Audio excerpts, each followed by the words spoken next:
Le contrôle des Rothschild. Liste des banques détenues et contrôlées par les Rothschild. De plus en plus de gens commencent à comprendre que 99% de la population mondiale est contrôlée par une élite du pourcentage restant. Mais qui contrôle cette élite de 1%? S'agit-il d'une simple théorie de conspiration qui attribue ce rôle à la famille Rothschild? En effet, la famille Rothschild semble littéralement tout dominer, même l'élite du 1%. Examinons donc cette affirmation à la lumière de la liste suivante. Cette liste du moins devrait être irréfutable. Elle n'énumère que les banques détenues et contrôlées par les Rothschild. Attachez vos ceintures. C'est parti.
À la lumière de ces faits, on peut au moins comprendre l'affirmation selon laquelle, en coulisses, la dynastie Rothschild est sans aucun doute la famille la plus puissante de la Terre.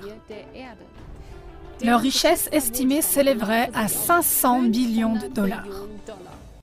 Aucun être humain ne peut rationnellement comprendre ce chiffre, car 1 billion est égal à 1 million de fois 1 million. 500 billions de dollars serait alors 500 millions de fois 1 million de dollars, donc un 5 avec 14 zéros. Bien évidemment, il est impossible de prouver de manière pertinente cette somme estimée. Avec des actifs de cette ampleur, ce patrimoine se comporte comme les bas-fonds de l'océan.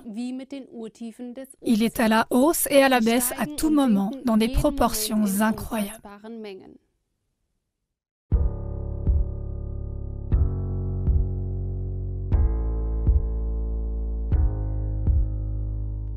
La Federal Reserve Bank et l'Internal Revenue Service, IRS. Le fait que la US Federal Reserve Bank soit dans des mains privées est pratiquement inconnu du grand public. De même, le grand public ignore que la Fed se trouve sur un terrain qui lui appartient et qu'elle est protégée par les lois américaines. Cette société privée imprime l'argent pour le gouvernement américain, qui lui verse des intérêts pour cette faveur.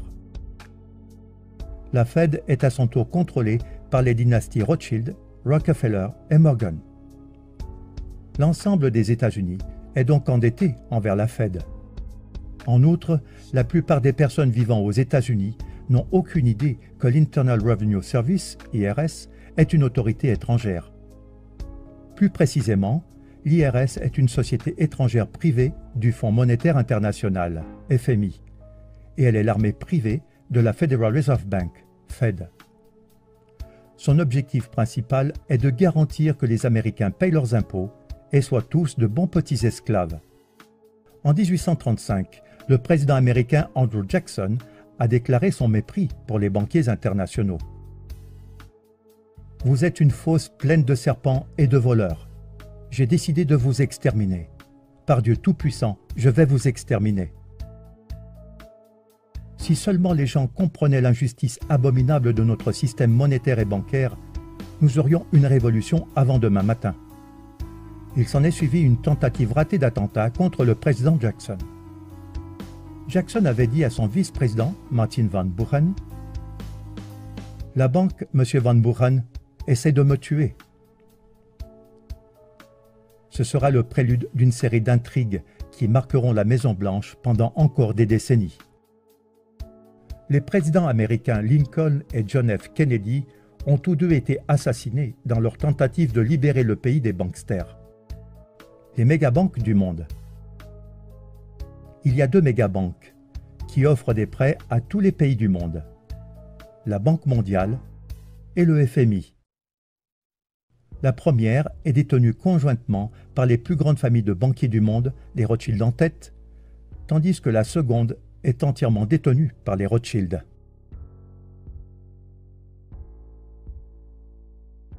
Ces deux mégabanques offrent des prêts aux pays en voie de développement et utilisent leur taux d'intérêt presque impossible à rembourser pour s'emparer de la prospérité réelle, les terres et les métaux précieux. Mais ce n'est pas tout. Une partie importante de leur plan est aussi d'exploiter les ressources naturelles d'un pays, comme le pétrole ou le gaz, avec l'aide des sociétés qui leur appartiennent en secret, de les raffiner et de les revendre au même pays, en générant d'énormes profits. Mais pour que ces entreprises puissent fonctionner de manière optimale, elles ont besoin d'une infrastructure solide, qui manque généralement dans les pays dits en développement. Ainsi, les banksters, qui offrent eux-mêmes des prêts presque impossibles à rembourser, s'assurent à l'avance que la majeure partie de l'argent soit investie, vous l'avez deviné, dans des infrastructures. Ces négociations sont menées par des tueurs économiques qui réussissent en payant à ceux qui peuvent vendre leurs terres une jolie rétribution, c'est-à-dire un pot de vin, ou sinon en les menaçant de mort. Pour plus d'informations à ce sujet, on peut lire le livre Bekenntnisse eines Ökonomie-Hitman, en français Les aveux d'un tueur économique. L'une des banques qui contrôle tout, la Banque des règlements internationaux, BRI, dont le siège est à Bâle, est manifestement contrôlée par les Rothschild, et son surnom est la Tour de Bâle. Le vrai pouvoir des Rothschild va bien au-delà de l'empire bancaire. Si vous n'avez pas encore été étonné par la puissance des Rothschild, et vous l'êtes certainement, veuillez noter qu'ils sont derrière toutes les guerres depuis Napoléon. C'est le cas depuis qu'ils ont découvert à quel point il est rentable de financer les deux parties d'une guerre, et depuis lors, ils le font tout le temps.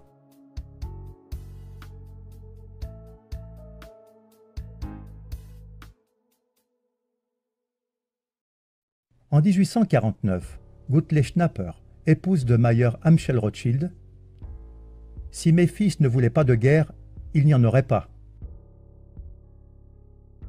Le monde est donc en guerre parce que c'est très profitable pour les Rothschild et les banksters leur alliés parasites. Et tant que nous continuerons à utiliser leur argent, le monde ne vivra jamais en paix. Il est important de noter dans ce contexte qu'il s'agit d'une société secrète sectaire et non d'une conspiration juive, comme beaucoup le pensent et se laissent conduire à la discrimination raciale. Même si ces banksters se disent juifs, ils ne le sont pas. Car le vrai juif n'a pas le droit de revendiquer des intérêts, selon Genèse 25, verset 37. Tu ne lui donneras pas ton argent contre des intérêts, et tu ne lui donneras pas ta nourriture contre un supplément. Il est choquant pour beaucoup de découvrir que les États-Unis d'Amérique sont une société dominée par des étrangers. Son nom d'origine était Virginia Company et elle appartenait à la couronne britannique. Cependant, il ne faut pas confondre la couronne britannique avec la reine, qui n'a en grande partie que des pouvoirs cérémoniels. La couronne britannique a transféré la société au Vatican, qui lui a restitué les droits d'exploitation. Les présidents américains sont devenus directeurs généraux et leur rôle est de collecter des fonds pour la couronne britannique et le Vatican, qui perçoivent leur part des bénéfices chaque année. La couronne britannique gouverne secrètement le monde à partir d'un État indépendant et souverain de 2,9 km², connu sous le nom de City of London. Cette autre couronne est constituée d'un comité de 12 banques dirigées par la Banque d'Angleterre. Devinez qui contrôle la Banque d'Angleterre? Oui, exact, les Rothschild. En 1815, Nathan Mayer Rothschild fit la déclaration suivante. Je ne me préoccupe pas de savoir quelle marionnette est placée sur le trône d'Angleterre, le royaume où le soleil ne se couche jamais. L'homme qui contrôle la masse monétaire britannique contrôle l'Empire britannique.